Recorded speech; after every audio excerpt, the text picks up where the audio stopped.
Нэгэн өдөр Хятадын Ухаан хотын дал зах дээр үл таних өвчний анхны шинж тэмдэг илэрсэн тухай мэдээлэл иржээ.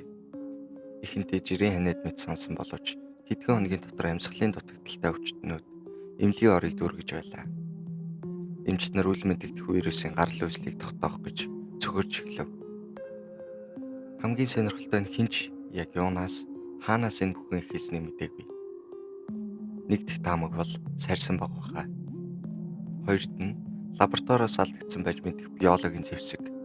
Гурав дахь нь бүр илүү эргэлзээтэй дэлхийн том гүрнүүдийн хоорондох хүйтэн дайн эсвэл шин зууны хэлбэрээ өөрчилсөн геополитикийн зэвсэг хэмээн таамаглаж байсан. Тухайн үед COVID-19 гэх нэрийг олон хүн сонсоогүй байсан ч ердөө хэдхэн 7 хоногийн дотор энэ нэр дэлхийн бүх хил дээр бүх хүний амнаас гарч эхэлсэн. Энэ бол зөвхөн өвчин биш. Энэ бол дэлхийн ертөнцийг суурьаар нь өөрчилсөн шинэ үеийн эхлэл байсан юм. Энгийн ханиаднаас ялгаатай нь COVID-19 нь илүү хурдан халдварладаг, далд үе урттай бөгөөд өндөр настан хавцарсан өвчтөе хүмүүсийн амь насанд хүрэх аюултай байв. Энэхүү вирус бол зөвхөн эрүүл мэндийн биш, нийгэм эдийн засаг, улс төр, боловсрол гээд бүх түвшний системд нэгэн зэрэг нөлөөлсөн глобал сорилт болсон юм. Энэ үе нь Монгол улсыг ч мөн адил тойрч биш дайрч гарсан. Монгол хүн бүрийн амьдрал өөрчлөгдсөн. Гэхдээ бид яг юуг суралцсан бэ? Өнөөдөр суралцахгүй бол маргааш бид алдна. Одоос их хэрэг цаг иржээ. Монгол улсад COVID-19 анх 2020 оны 3 дугаар сарын 10-нд бүртгэгдсэн ч үүнээс хамаагүй өмнө төр засаг шуурхай арга хэмжээ авч хилээ хааж олон нийтийн үйл ажиллагааг цуцалсан анхны давлгаанаас тодорхой хэмжээнд хамгаалж чадсан. Тухайн үед дэлхийн улс орнуудын дунд Монгол улсыг халдваргүй бүс хэмээн нэрлэж хариу арга хэмжээний хурд сахилга баттай байдлыг онцолж байв. Гэвч цар тахлын эдийн засагт хүчтэй цохилт өгч 2020 онд Монголын эдийн засаг 5.3% агссан. Жижиг дунд бизнес эрхлэгчдийн 40 гаруй хувь нь үйл ажиллагаагаа зогсоож мянган хүн ажил орлогогүй болов. Нийгмийн түвшинд ядуурл нэмэгдэж, иргэдийн сэтгэл зүй хүндэрсэн. Харин боловсролын салбар цахим орчин шилжсэн ч орон нутгийн дид бүтц сул бүсүүдэд тэгш хүртээмж хангагдаагүй байлаа. Мөн эмзэг бүлгүүдийн хүүхдүүд сурлагатаа хоцорч боловсролын ялгаа тэлж эхэлсэн. Эдгээр хүнд нөхцөлд Монголын нийгэм цоо шин сорилтуудтай нүртүүлсэн бөгөөд цар тахал зөвхөн нэг өвчин биш, улс орны дархлааны төвшин бүхэлд нь шалгасан бодит туршлага болсон юм.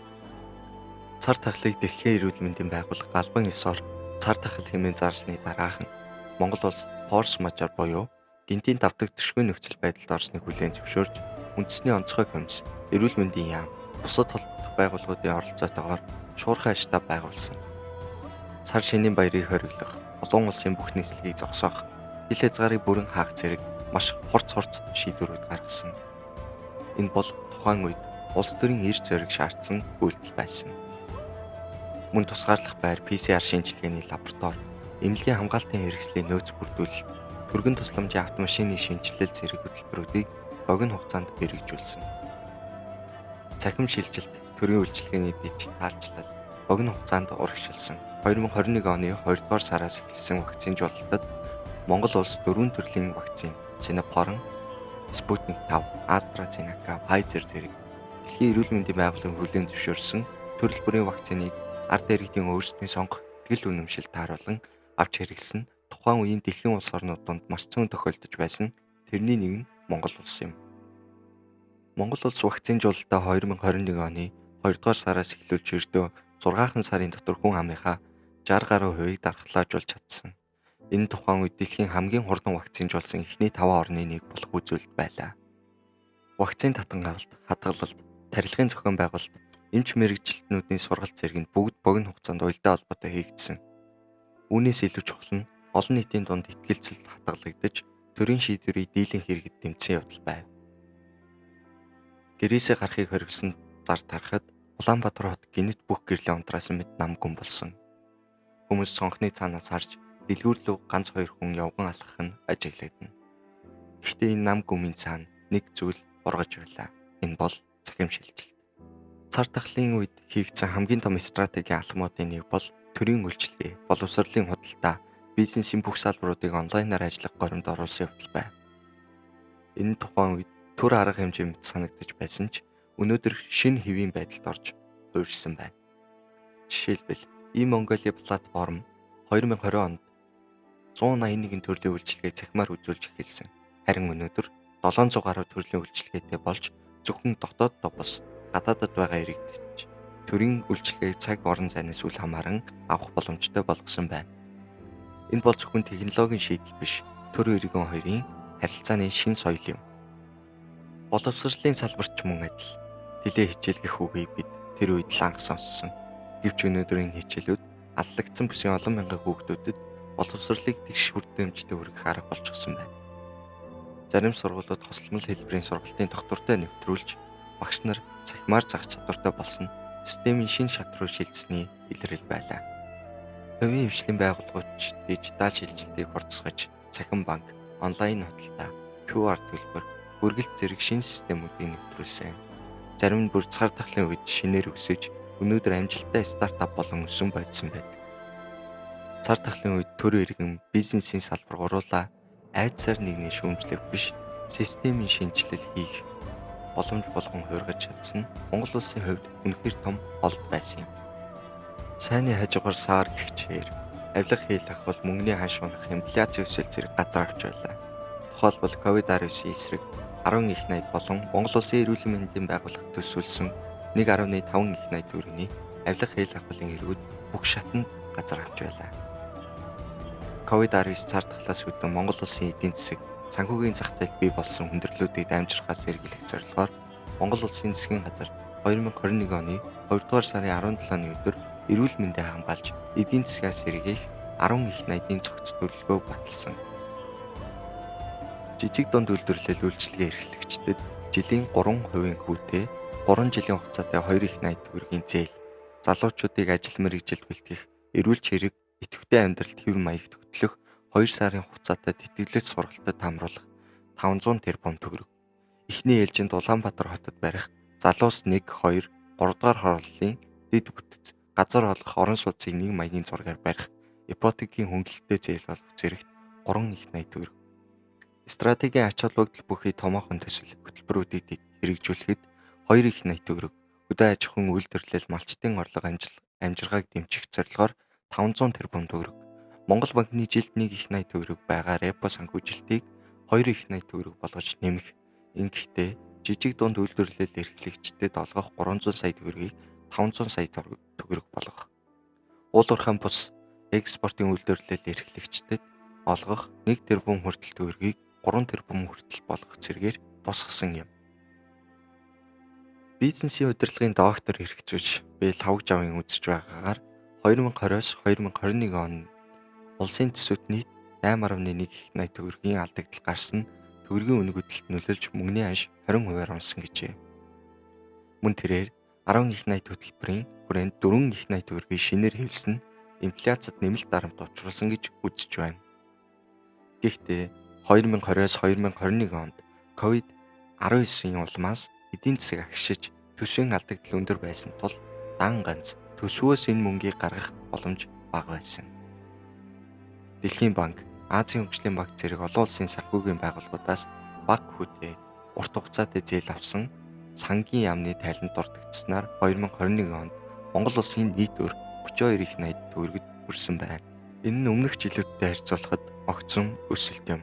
Монгол банк бодлогын хөвд бууруулж арилжааны банкудад хэмжээний зээлийн хөлсөөр гаргасан. Энэ зах зээлд эргэлдэх мөнгөний хэмжээг огцон өсгөж инфляцийг өдөөсөн.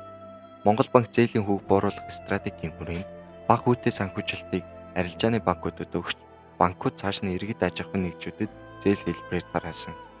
Үр дүнд нь юу болсон бэ? Инфляц өссөн. Төв банкны мөнгө хэвлэлтэй улмаас инфляц 2021 онд 9-с 10% төрж 2022 онд 16% давсан байна. Мөнгөний нийлүүлэлт нэмэгдсэн тул ам долларын эсрэг төгрөгийн ханш суларсан. Өрийн дарамт нэмэгдсэн.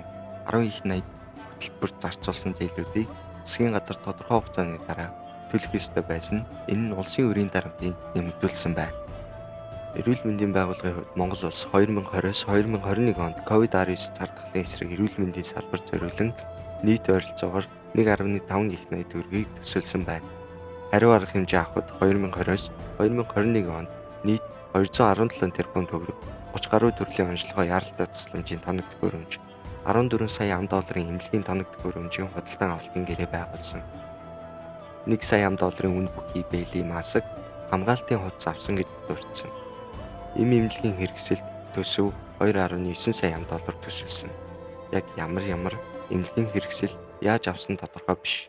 Тойруулсан ерөнхийлсөн мэдээллүүд байгаа нь харамсалтай. Мөнгө хар мөртэй гэж ер нь дунд ангийн хүүхэд ч бодоод гараад ирэх зүйлийг маш олон мөнгө завшихлын урдах маягаар эзэн харагдаж байна.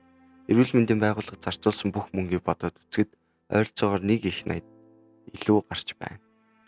Энэ 1 их 80 төгрөг хайдсан бэ гэдгийг бичдэр таач бас мэдэхгүй гэдэгт итгэлтэй байна. Эдгээр зарим нэг орон хүчгүй шийдвэрүүдийн хор уршиг одоо хүртэл бидний өдөр тутмын амьдралд нөлөөлж байна. Хэд их хүний өсөлт, жишээлбэл 2020-с 2021 онд төрийн өмчт уул уурхайн компаниудаас 1.7 их 80 төгрөгөөр өрхийн цахилгаан халаалтын төлбөрийг тэглэх, мөнгөнд итгэмж олгох зэрэг арга хэмжээг авч хэрэгжүүлсэн. COVID-19 цар тахал Монголын ард иргэдийн амжиргаанд ноцтой нөлөө үзүүлсэн ч төрөөс хэрэгжүүлсэн дэмжлэгийн бодлого сэргэлтийн арга хэмжээ нь эдийн засгийн хүндрэлийг зөвлөрүүлэхэд тодорхой үр дүн үзүүлсэн хэдий ч зарим нэг хариуцлагагүй төр зүрийн ашиг сонирхолд нийцсэн шийдвэрүүд одоогийн нөхцөл байдалд хүргэсэн. Бидэнд ямар шийдэл байна вэ? Тэгвэл бид гаргасан энэ их алдааг засах боломжгүй. Ард үлдсэн хугацаа юм бол бидэнд хийж чадах ганц зүйл үлдсэн. Гаргасан алдаагаа дахин давтахгүй байх. Мөн тогтолцооны шинжилэл хийх. Бодлогын урт хугацааны үр дагаврыг урьдчилан хардаг, чадамж бий болгож шийдэл төрдөг хүчирхэг улсыг зохицлох хэрэгтэй. Халамжийг зорилтод бүлэг чиглүүлж бүх нийтэд түгэдэг байдлыг зогсоох. Төсвийн орлого зарлагын тунгалаг хяналтын системийг хөгжүүлэх. Улс төрийн цэглэлээс ангид төсвийн бодлого хэрэгжүүлэх. Сонгуулийн үеийн популизмыг хязгаарлах. Хөдөө орон нутаг гэр хороолт интернет цахим хичээлийн үр дэмжийг өргөдгөх. Онлайн сургалтын платформыг тогтвортой хөгжүүлэх. Агуулгыг чанаржуулах. Багш эцэг ихэд зориулсан дижитал боловсролын сургалт байнга явуулах. Форс мажор нөхцөлд төр болон иргэдийн цогц уялдаа холбоотой байдлаар бэлтгэлтэй байлгаж хүчирхэг төр идэвхтэй иргэд тогтвортой төсвөртэй улс гэсэн хандлагыг төлөвшүүлэх хэрэгтэй байна.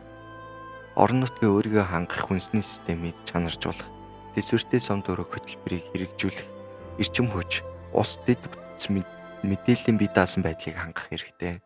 Нэгж бүрт форс мажорын хувийн төлөвөө гаргахыг хуульчлах зэрэг эрсдэл бэлэн байх богино өнөө маргаашаа арга заасан биш, урт хугацааны бодлого бид бүхэнд хэрэгтэй байгааг харуулсан юм. Хямралт бэлэн улс гэдэг нь зөвхөн төвшөвтэй, хуультай байх биш, харин иргэн бүр ойлгомжтой үүрэгтэй, төр нь ойлгомжтой удирдлагатай, нөөцөн зөв хуваарлагдсан, мэдээлэл нээлттэй, итгэлцэлтэй тогтолцоо гэсэн цогц ойлголт гэдгийг иргэд бид ч бас ойлгох хэрэгтэй. Төрөөс боломжит бүх шийдвэрийг авч ард иргэд биднийг хангалттай хэмжээнд хамгаалж чадсан ч зарим нэг хуулийн цорхой ашиглагч хэсэг нөхдүүд хариуцлага тооцох хууль эрх зүйн орчин хангалттай бүрдэж чадаагүйг харуулсан. Мөн урт хугацааны эрсдэлгүй бодлого боловсруулахад төрийн тутмаг байдал илэрч байна. Халдварын тав буурч шинэ хэвийн байдал бидний өдөр тутмын салшгүй хэсэг болсоор хэдэн жил өнгөрлөө. Гэвч Монголын өрх бүрийн гэрэлт ирээдүй өнөөдөр бидний нөр их хөдөлмөр төсвөр төвчээр дээр тогтож байна. Эмнэлгийн ажилчид, совилогчдын тасралтгүй зүтгэл, сэтгэл зүйн мэрэгжилтний халамж, зайнаас ч болов хөндлөнгийн тусламж үзүүлсэн эмч нарын хүч чармайлт бидний амьдралын чанарыг хамгаалж байна. Урт хугацааны COVID-19-ээр зовж явсан ахмад насныхаа зовлон хуваалцсан залуусын итгэл найдвар гэгээлэг сэтгвээ харин биднийг урагшлуулсаар дэлхийн нийтийн энэхүү шалгуурт бид эвлэлтэн босоод хоорондоо түшиг тулгуур болон өнгөрсөн хүнд үеийг даван туулах чадвараа харууллаа. Хөл хорой бидэнд алдаа болтыг зэрэг үлдэвч одоо бид дижитал тасалтал, эмнэлгийн бэрхшээл, эдийн засгийн дарамтыг туулан гарсан шинэ эр зоригоор түүжилж байна. Эрх өглөөний нарыг итгэл төгс, эрүүл энхээр ухтахын тулд бие биенээ ойлгож, дэмжиж, хамтын хүчээр сэргэлтийн шин давлгаа босгоцгоё. Тэгж чадвал бидэнд ямар ч сорилт даван туулах, ямар ч зовлон хуваалцах хангалттай хүчирхэг улсыг зохицлох нөөц бий гэдгийг бид бүгд мэднэ. Тиймээс урагшаа дахин нэг алхацгаая.